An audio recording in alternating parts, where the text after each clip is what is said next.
আজকে আমরা একটা অ্যাডজেক্টিভ বা ডিটারমিনেন্ট সম্পর্কে কিছু জেনে নেব, যেরকম ইজ, এভরি, ইদার, নিদার এর সম্পর্কে জানবো। আমাদের এরর অফ কারেকশন যে পার্ট রয়েছে, বিশেষ করে বিভিন্ন ধরনের কম্পিটিটিভ এক্সামের ক্ষেত্রে ওগুলা খুবই প্রয়োজন, এগুলা দেয় এবং এগুলো আমরা জেনে নেব আজকে কিছু আলোচনার মাধ্যমে, সংক্ষিপ্ত একটা শর্ট ডিসকাশনের মাধ্যমে।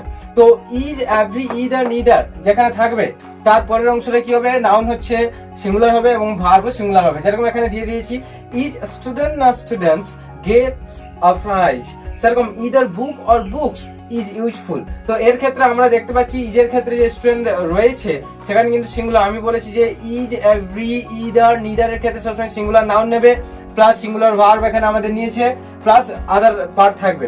সেরকম এখানে আরো কতিপয় পার্ট রয়েছে, কমেন্ট বক্সে জানাও যে এভরির পরে এভরি সিড হবে না সিডস হবে, ওয়াজ অকুপাইড।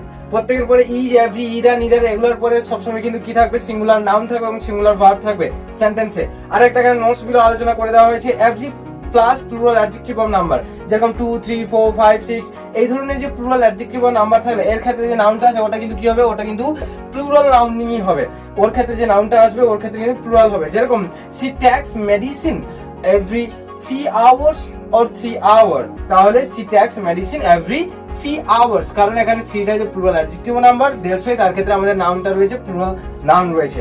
তো পরের যে এক্সাম্পলটা রয়েছে ওটা আমাকে কমেন্ট সেকশনে জানাও। যদি ভিডিওটা ভালো লেগে থাকে তাহলে প্রচুর পরিমাণে শেয়ার করো বন্ধুদের সাথে। Thank you for watching and thank you for listening. Have a nice day. Tata bye by.